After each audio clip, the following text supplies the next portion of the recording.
Good afternoon. Happy Groundhog Day. We've got 6 more weeks of winter, apparently. Luckily, for those of you who are going to be joining the president down to Florida this weekend, you'll get some time in, to get a glimpse of summer at the Winter White House in Mar-a-Lago. The president's going to start his meeting at 1 o'clock sharp.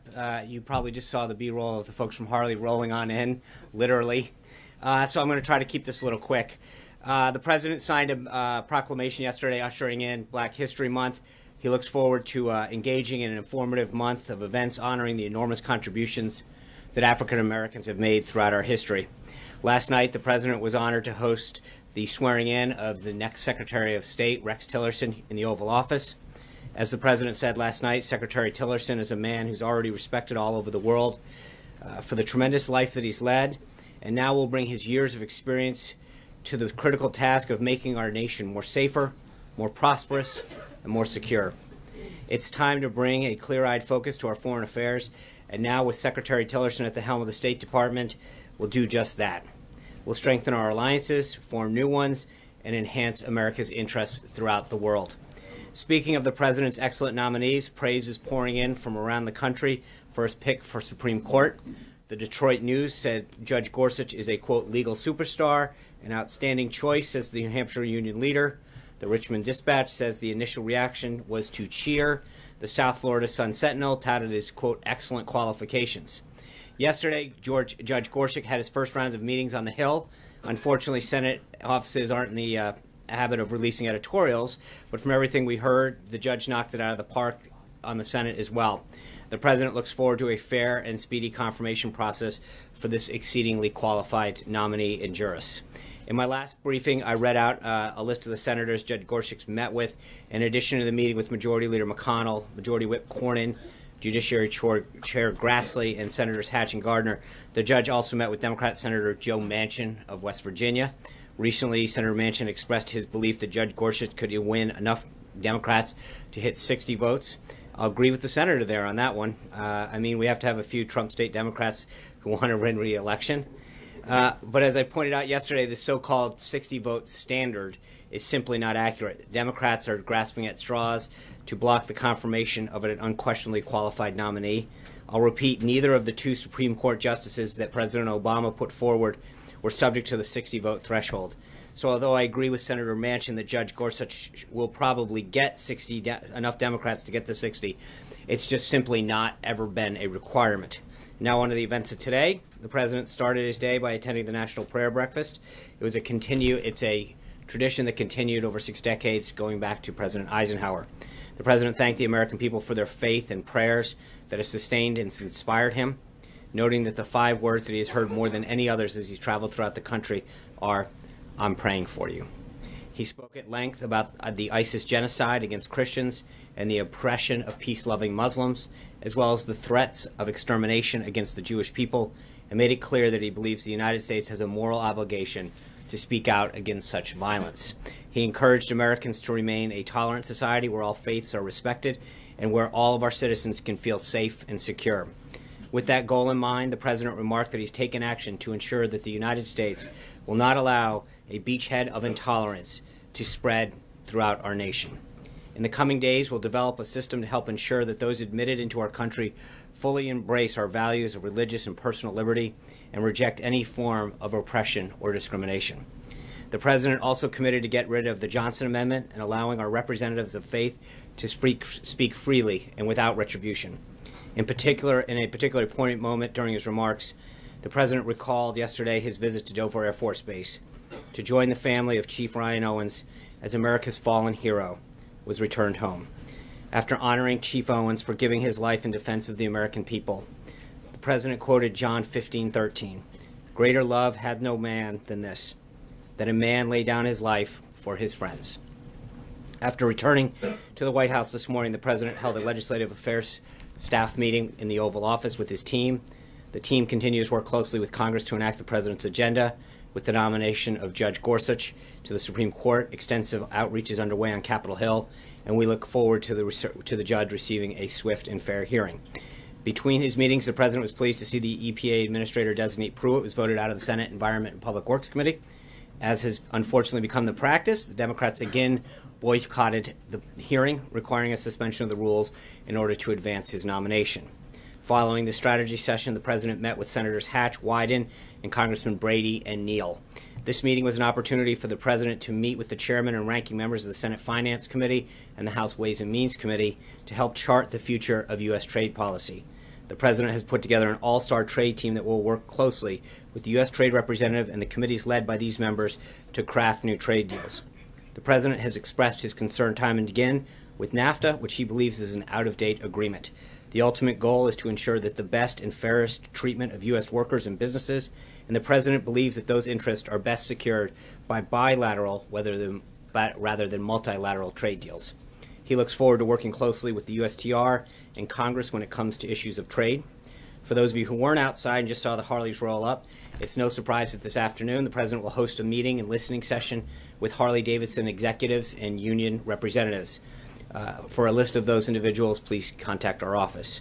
Harley-Davidson's been an American success story since 1901, when William S. Harley, at age 21, completed the blueprint drawing of an engine designed to fit into a bicycle. In 1903, Harley-Davidson began building motorcycles in the United States, and today the company has approximately 6,000 employees and $6 billion in annual revenue. The company's global headquarters is located in Milwaukee, Wisconsin, which may have had something to do with them getting in so quickly. There's a certain staffer. Today, the president will welcome to the White House the latest generation of Harley-Davidson executives to discuss how to make it easier for businesses to create more jobs and factories in the United States. Beyond the company executives, representatives from the machinist and steelworkers unions will also be in attendance. Their motorcycles have carried our American service members in war. They carry our police officers. They keep us safe. They carry the Secret Service as they protect our presidents. And they bring joy to millions of Americans throughout the world, and others throughout the world, rather. The president's looking forward to hosting these leaders from one of America's truly great entrepreneurial success stories. The American worker built this country, and the president is focused on restoring a government that puts their interests first. A few administrative notes. The National Security Advisor, Mike Flynn, today announced additions to the NSC senior staff. David Cattler will be a Deputy Assistant to the President for Regional Affairs. John Eisenberg, Deputy Assistant to the President, NSC Legal Advisor and Department Counsel to the President for National Security Affairs. Kevin Harrington, Deputy Assistant to the President for Strategic Planning, and Kenneth Juster, Deputy Assistant to the President for International Economic Affairs. Lastly, we had a great reaction to our Skype introduction seats yesterday. I know we've had a tremendous amount of requests pouring in from around the country. Please contact the press office if you know of anyone that has an interest in joining us in the future. In terms of the schedule for tomorrow, the President will host a strategic and policy forum. Then in the afternoon, the President will have lunch with General Flynn before departing down to Mar-a-Lago later in the day. With that, I'll take some questions. Katie Pavlich. Hi, John. Thanks for the question. Today, President Trump talked about Christian genocide at the National Prayer Breakfast, and last year, the Obama State Department officially declared a genocide by ISIS against Christians and other minority religious groups in the Middle East and North Africa. Now that Rex Tillerson has been sworn in as a secretary, what specifically is the administration planning to do to comply with the legal obligations of protecting these groups under the UN 1948 treaty? That's a great question. I think Secretary Tillerson's learning his way around the building so far this morning. He gave a great speech talking about his vision and goal for the State Department. I think there'll be further guidance coming out on that, Katie. Right now, his job was to get in, get settled, talk to the employees, make sure they understood. But back to the issue, obviously it's important to the president. It was throughout the campaign. It's something that he addressed this morning, and it's something that he's committed to. Talked about in terms of the executive orders and allowing Christian minorities in key countries seek asylum in the United States. He recognizes that in so many nations, these are the oppressed groups in accordance with how the UN defines refugees. So I think you'll see further guidance with that. Jennifer Wisson. Thanks, Sean. I have two questions, actually. Today, the president renewed his promise to protect religious liberty, which he says is under threat. Some Americans see religious liberty as code for discrimination. Right. Can you kind of give us a sense of how the president views this tension? It's an interesting question because this is something that comes up quite a bit. I think there is a line. We have freedom of religion in this country, and I think people should be able to practice their religion, express areas of their faith without reprisal. And I think that pendulum sometimes swings the other way in the name of political correctness. And I think the president and the vice president both understand that one of the things that makes our country and this democracy so great is our ability to express our religion, to believe in faith, to express it, and to live by it. And that's where I think the important part is, whether it's a small business owner or an employee who wants to have some degree of expression of faith at the company. And too often those voices get pushed out in the name of political correctness. So he's going to continue to make sure that we not only speak up for it, but find ways in which we can keep that line a little less blurred and make sure that the pendulum doesn't swing against people. We shouldn't impose a religion on anybody. We're free to express our religion or be, not have one. That's obviously in our country an equally valid way of living your life. But at the same time, I think people who want to express their faith shouldn't be ostracized because they want to live that. Major. If you could give us an example, if you could, of the pendulum swinging in the direction of political correctness, and how is that going to inform the president with his executive order? And as you may know, a draft is circulating around town, and many have wondered if that is going to be a way to either silence those on the left or be a threat to the LGBTQ community. Talk us through both those. Well, I think if you look back to the Little Sisters case, if you look back to other businesses that were under Obamacare, what's that? Would you put Hobby Lobby in that category? I would, yeah, absolutely. I think there's several businesses and several institutions, Catholic institutions and others, that have been mandated or apparently attempted to mandate certain things that they may or may not do or how they have to treat their employees. Those are instances where clearly the pendulum's swinging a different way, where you are not carving out institutions or the ability for privately held businesses to conduct themselves to live according to their faith or their moral compass. And so there's clearly a lot of evidence in the last couple of years of the government coming in with regulations and policies that have, frankly, denied people the ability to live according to their faith. From the president's point of view, that's discriminatory in itself. Well, I think there's, like I said, I think it's a pendulum, and where the president is that he wants to make sure that you don't penalize someone for wanting to express their faith. And that to the extent that we can keep that line a little less blurred and allow people who don't believe in a faith or have an opposing faith, make sure that they are equally comfortable in the workplace. But we shouldn't penalize people or mandate them to abide by certain policies or regulations which are in direct contradiction to their faith. And what about the executive order, Sean? How does There's right now no executive orders that are official or able to read out. We maintain that. There's nothing new on that front. I'm not there until we have. It's not a question. There are a lot of ideas that are being floated out. I mentioned this the last couple of days, but that doesn't mean part of it is as the president does all the time. He asks for input. He asks for ideas, and on a variety of subjects, there are staffing procedures that go on where people have a thought or an idea and it goes through the process. But until the president makes up his mind and gives feedback back and decides that that's final, there's nothing to announce. Yeah. John, thank you. In light of the tragedy that happened in Quebec City last week, which Prime Minister Trudeau is actually calling an act of terrorism, what is the president doing? What initiatives is he taking to make sure that that kind of homegrown, he was a Canadian citizen, homegrown terrorism, homegrown violence doesn't happen within our country? Well, there's a lot of things. Number one, he's talked cybersecurity. I mean, he's looking at it from every angle. I think the first thing is to make sure that we look at our borders. You've got to protect your own people first, then you've got to look at the cyber threats. So there is a holistic approach to both immigration, and there's a direct nexus between immigration and national security and personal security that he has to look at. But then it's a multi-tiered step. You look at the borders, you look at who we're letting in, then you also look at what we're doing internally with our intelligence agencies, from the FBI up, that make sure that we're looking at whether it's the cyber threats that we face or other terrorist activities, but making sure that we're working with the NSA and the FBI to be ahead of the curve, if you will. If I may, these are homegrown. Right. Oklahoma City was an American kid. Sure. Okay, that's what I'm asking. That's what I'm saying. But I think that part of it is looking at using the assets that we have here, the NSA, the FBI, looking at using the different agencies to see if we can get ahead of the curve and see things. And a lot of times that's been a very big issue, is getting ahead of the curve for when there are telltale signs, having reporting systems up, working with the various agencies. But it's a effort process, if you will.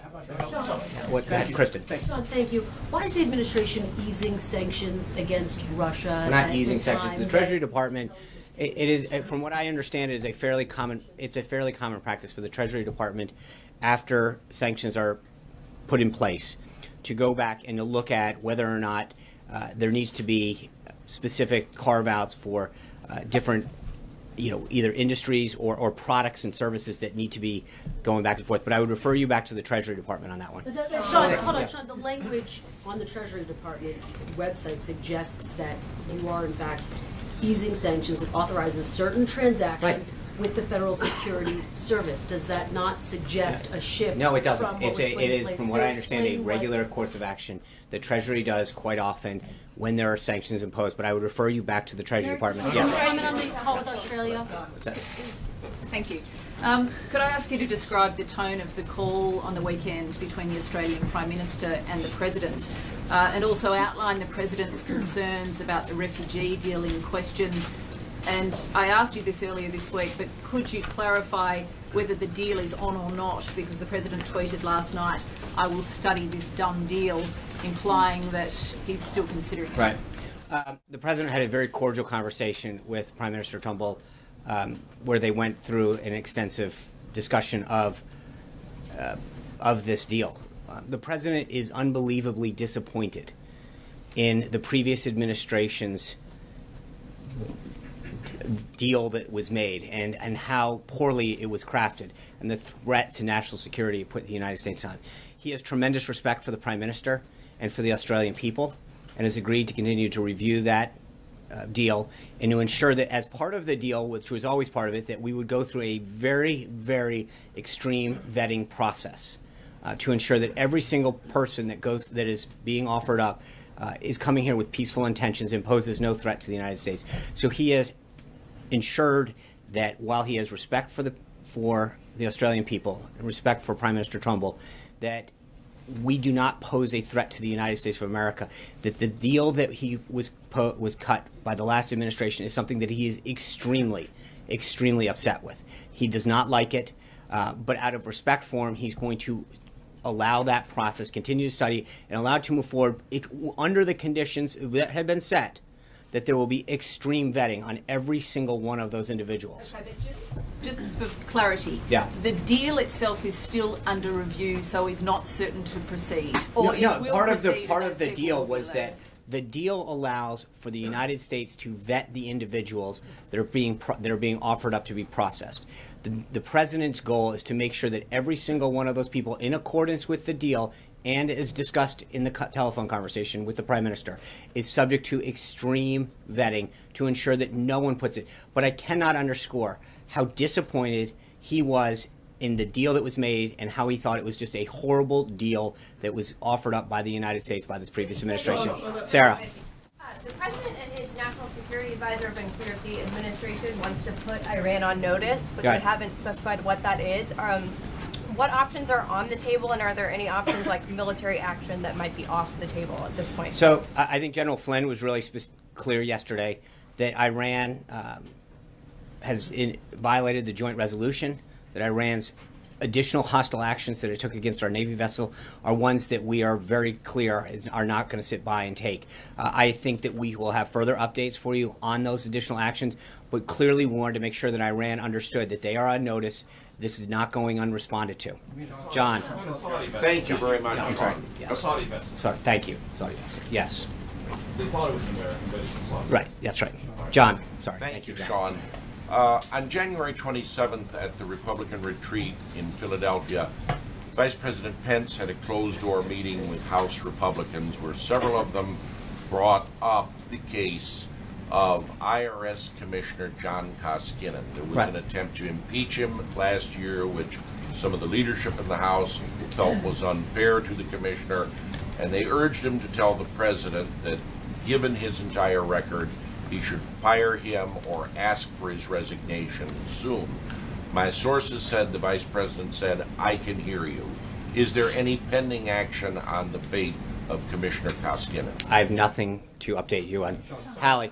On Yemen, It was initially described, the raid over the weekend, as a successful raid by the administration. There are now some questions that CENTCOM is raising about the possibility of additional civilian casualties. So we've got a couple of questions for you on this one. Yeah. Would you still stand by your characterization as the raid is successful? Was the president given multiple options about this raid or just one? And were there consultations with the prior administration's national security officials, military officials about the raid moving forward? Thank you. Actually, I'd like to just walk through that. I appreciate you bringing this up. There is some. Let's go through the tick-tock on that raid. On November 7th, CENTCOM submitted the plan to DOD. Clearly, that was under the last administration. Legal teams were involved immediately when it was submitted to DOD. On December 19th, the plan was approved by the Department of Defense and recommended that it be moved ahead. It was sent then to the National Security Council staff here in the White House. Again, this all happened under the previous administration. On January 6th, there was an interagency deputies meeting. The deputies recommended at that time that they go ahead. It was so easily approved, it was sent straight up. The conclusion was at that time to hold for what they called a moonless night, which by calendar wouldn't occur until then President-elect Trump was President Trump. On January 24th, shortly after taking office, Secretary Defense, then Mattis, read the memo, resent it back up to the White House, conveying his support. On the 25th of January, the president was briefed by General Flynn on Secretary Mattis's recommendation and the status of the operation or potential operation.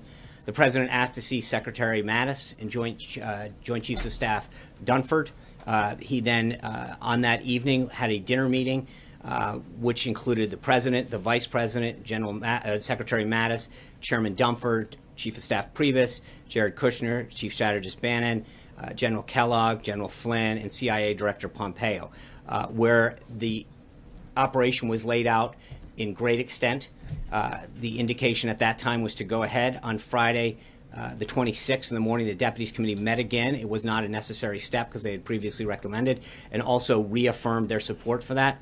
On January 26th, the President signed the memo authorizing the action. So it was not only was it a very, very thought out process by this administration, it had started back in November 7th in terms of clearly well before that, but it was a move forward by CENTCOM on November 7th. This was a very, very well thought out and executed effort. Where was the president the night of the raid? How did he learn about Chief Owens' death? And do you still stand by your characterization that it was successful? The president was here in the residence. He was kept in touch with his national security staff. Secretary Mattis and others had kept him updated on both the raid and the death of Chief Owens, as well as the 4 other individuals that were injured. So he was kept apprised of the situation throughout the evening. And again, I think I would go back to what I said yesterday. It's hard to ever call something a complete success when you have the loss of life or people injured. But I think when you look at the totality of what was gained to prevent the future loss of life here in America, and against our people and our institutions and probably throughout the world in terms of what some of these individuals could have done, I think it is a successful operation by all standards. It is, and again, I want to reiterate, it is tough to ever use the word success when you know that somebody has lost their life.